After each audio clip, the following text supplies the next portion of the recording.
जय हिंद दोस्तों, नमस्कार, प्रणाम सभी को। कैसे हैं आप लोग? मैं उम्मीद करता हूं काफ़ी मज़े में होंगे। तैयारी आपकी बहुत बेहतरीन चल रही होगी बिहार पुलिस की, क्योंकि परीक्षा की तिथि भी आपकी दोस्तों घोषित हो चुकी है। आपको भी पता है कि जुलाई में परीक्षा जो है आपका हो जाएगा। हर हाल में ऐसा अभी अपडेट मिल रहा है, क्योंकि आपको पता है कि इस साल बिहार में जो है चुनाव होना है। तो एक तरफ नेताओं का चुनाव होना है, इलेक्शंस है, दूसरी तरफ आपको भी सिलेक्शन लेना है, आपका भी चुनाव होने वाला है। तो ऐसी स्थिति में दोस्तों आपको पढ़ना जरूरी है, डेली पढ़ना जरूरी है, प्रतिदिन पढ़ना जरूरी है। आप कहीं से भी पढ़िए, लेकिन लेकिन लेकिन लेकिन एग्जाम ओरिएंटेड पढ़ना जरूरी है दोस्तों आपको। और ध्यान रहे कि बिहार पुलिस की अगर आप तैयारी कर रहे हैं तो जो सिलेबस दिया हुआ है SCERT, क्योंकि प्रीवियस ईयर क्वेश्चन आप देखेंगे तो वो पुराने सिलेबस के हिसाब से है, और जब सिलेबस अपडेट हुआ है तो पिछले बार का प्रीवियस ईयर क्वेश्चन कहीं पे मार्केट में उपलब्ध भी है, तो वो स्मृति आधारित है। ऐसे स्थिति में आपको सिलेबस को ध्यान में रखते हुए बच्चों पढ़ना चाहिए। जो भी सिलेबस आपका दिया हुआ है प्रॉपर अपडेट तरीका से। सिलेबस को लेकर के वीडियो हम बना चुके हैं पहले भी, और अब जो है हम लोग शुरू किए हैं हिस्ट्री की क्लास 9th को, और क्लास 9th का जो SCERT की हिस्ट्री है उसको हम लोग शुरू किए हैं। तो उसी कड़ी में आज ये दूसरा वीडियो है। भौगोलिक खोज पहला चैप्टर है, उसका पहला वीडियो अपलोड हो चुका है। आप लोगों ने उस पर बहुत सारा प्यार दिया, इसके लिए आप सबों का बहुत बहुत आभार। और आज ये दूसरी वीडियो है, पार्ट 2 है। इसमें आज हम पूरे चैप्टर को समराइज करेंगे और ये आज कंप्लीट हो जाएगा। और दोस्तों मैं आपको यकीन दिलाता हूं कि ये दोनों वीडियो अगर आपने देख लिया और इस चैप्टर से अगर आपके एग्जाम में प्रश्न आएंगे, चाहे वो बिहार के कोई भी एग्जाम हो, खास करके बिहार पुलिस, BPSC टीचर, जिसमें कि SCERT का सिलेबस दिया गया है, तो दोस्तों आपसे प्रश्न जो है बिल्कुल नहीं छूटेंगे, ऐसा मैं विश्वास दिलाता हूं। और यकीन मानिए आप वीडियो को जरूर देखिएगा। तो चलिए शुरू करते हैं कि कल जो है हम लोगों ने देखा था लास्ट तक में कि कुछ जो है द्वीपों का खोज हुआ था, नए नए जगहों का खोज होना जो है शुरू हो गया था। न्यू फाउंडलैंड द्वीप का खोज हुआ था, ऑस्ट्रेलिया का खोज हुआ था। इसके अलावा अब देखते हैं कि खोज जो हो रहा था, फिर लोग जो यूरोपियन थे या जो भी भौगोलिक खोज के लिए निकले थे, पुर्तगाली थे, तो उनको थोड़ी सी दिक्कत आ रही थी।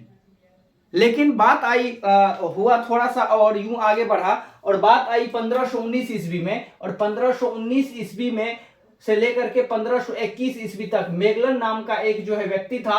इन्होंने पूरी दुनिया का चक्कर लगाया जहाज से, पन्नी वाली जहाज से, पनिया जहाज जिसको हम लोग कहते हैं अपने बिहार में। तो पनिया जहाज से पूरे दुनिया का चक्कर लगाया, पूरे दुनिया को, और कह दिया, लोगों को पहले भय था। भय क्या था कि मान के चलिए कि यहां से हम चले और यहां पहुंचेंगे तो ये लास्ट हो जाएगा, हम गिर जाएंगे।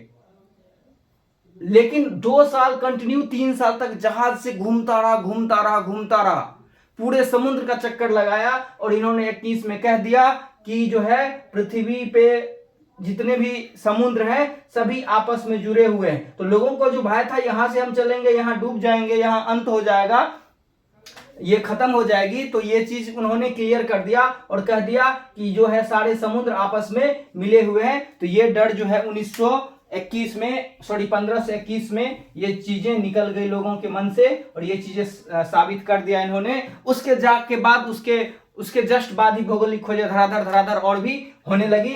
और इसी कड़ी में जो अब पुर्तगाल के जो राजकुमार है, आपको भी पता है कि पुर्तगाली वास्को डिगामा, उन्होंने ही खोज किया था। भारत के आने का रास्ता का खोज वास्को डिगामा पुर्तगाल से थे। और आपको भी पता है कि कल ही बताया था, स्पेन और पुर्तगाल पहला देश था जिन्होंने भौगोलिक खोज शुरू किया था। BPSC में ये पूछा हुआ भी प्रश्न है। तो ऐसी स्थिति में अब ये जब भौगोलिक खोज कर रहे हैं, तो इनको जब घूम रहे हैं, जा रहे हैं, नाव पे जा रहे हैं, पानी में घूम रहे हैं, जगह जगह नए नए जगहों की खोज कर रहे हैं, तो ऐसे स्थिति में पैसे की आवश्यकता थी। और उस समय तक कोई ऐसा प्रावधान नहीं था किसी भी देश के द्वारा कि जो भी समुद्री यात्री जा रहे हैं उनको कुछ पैसा दिया जाए या उनकी कुछ मदद की जाए। लेकिन ऐसे ही दो प्रमुख लोग हैं। पुर्तगाल के एक राजकुमार है जिनका नाम है हेनरी द नेविगेटर, और एक जो है स्पेन की महारानी है जिसका नाम है इसाबेला। बहुत ही महत्वपूर्ण प्रश्न ये दोनों पूछा जा सकता है आपसे कि भौगोलिक खोज को बढ़ावा देने के लिए निम्नलिखित में से किसने समुद्र यात्रियों की मदद की? तो याद रखिएगा, पुर्तगाल के राजकुमार हेनरी द नेविगेटर और स्पेन की महारानी इसाबेला। ये दोनों नाम आपको बिल्कुल याद रखना है। और जैसे ही नए नए खोज शुरू हुए, नए नए देशों की लोग यात्रा करना शुरू किए, नए नए जगहों का खोज शुरू हुआ, तो कुछ नए नए शहर भी उभर करके आने लगे, जिनका नाम Paris, London, Antwerp and Amsterdam. ये नए नए शहर की जो है उत्पत्ति होने लगी, नए नए शहर बसने लगे। क्यों? क्योंकि अब जो है चीजें बदल रही थी, भौगोलिक खोज हो रहा था, लोग एक जगह से दूसरे जगह जा रहे थे, वहां से अपना आचार विचार प्रदान कर रहे थे, सारी चीजों की खरीद बिक्री हो रही थी। तो ऐसे स्थिति में नए नए शहर बसने लगे। ये भी आपको याद रखना है कि भौगोलिक खोज के दरमियान निम्नलिखित में से कौन से शहर बसे, तो ये आपको याद रखना है। इसके अलावा आपको बता दें कि जो यूरोपीय अर्थव्यवस्था थी 80 वर्षों तक चांदी पे चली। अमेरिका से बहुत सारा सोना चांदी आयातित होने लगा। अलग अलग देश जब जाने लगे, अलग अलग जगहों पे खोज किए जाने लगे, तो वहां से सोना चांदी इतना ज्यादा यूरोप में आने लगा कि जिसका कि कोई कल्पना नहीं था। और इतना ज्यादा आया कि यूरोप की अर्थव्यवस्था 80 वर्षों तक जो है उस समय चांदी पर चली थी। ये सारे लाइन जो है आप देख रहे हैं, सारे एससीईआरटी में आपके दिए हुए हैं, आप देख सकते हैं। तो याद रखिए, पूछा जा सकता है कि भौगोलिक खोज के दरमियान यूरोपीय अर्थव्यवस्था निम्नलिखित में से कितने समय तक जो है चांदी पर टिकी रही, तो 80 वर्षों तक। और इसके बाद जो है प्रारंभ में पुर्तगाल और स्पेन उपनिवेश में आगे बढ़े थे, आपको भी पता है, कल बताया था मैं। लेकिन बाद में इस कड़ी में कौन से जुड़ गया? फ्रांस भी जुड़ गया। साथियों एक और बात, स्पेन जो है सोने और चांदी के भंडारण में उस समय सबसे अग्रणीय देश माना जाता है। आपसे एक प्रश्न है, कमेंट कीजिएगा कि वर्तमान में सोने और चांदी के भंडारण में अग्रणी देश कौन सा है। उसके बाद पहले जो है जब नए नए देशों का खोज हुआ, नए नए देश का जब खोज नहीं हुआ, उससे पहले जो है व्यापार बाल्टिक सागर व भूमध्य सागर तक ही सीमित था। परंतु जब नए नए देशों के खोज होने लगे, नए नए जगहों पर लोग जाने लगे, भौगोलिक खोजें होने लगी, उसके बाद जो है अब यह व्यापार व्यापक स्तर पे होने लगा, बड़ा स्तर पे होने लगा। यह हिंद महासागर, अटलांटिक महासागर और प्रशांत महासागर, जो बड़े बड़े महासागर है, उनमें जाकर के व्यापार होने लगा, खरीद बिक्री होने लगी। ठीक है, तो मैं उम्मीद करता हूं कि ये सारे पॉइंट आपको समझ में आए होंगे। अब चलिए हम आगे बढ़ते हैं। भारत में यूरोपीय कंपनियों की स्थापना। तो भारत में यूरोपीय कंपनियों की स्थापना, ये आपको हर एग्जाम में पूछा हुआ है और पूछ भी लेगा। बीपीएससी टीआरई वाले खास करके ध्यान देंगे। यहाँ पे पुर्तगाली की आगमन जो है हम देखेंगे तो 1498 वास्को डी गामा आया था।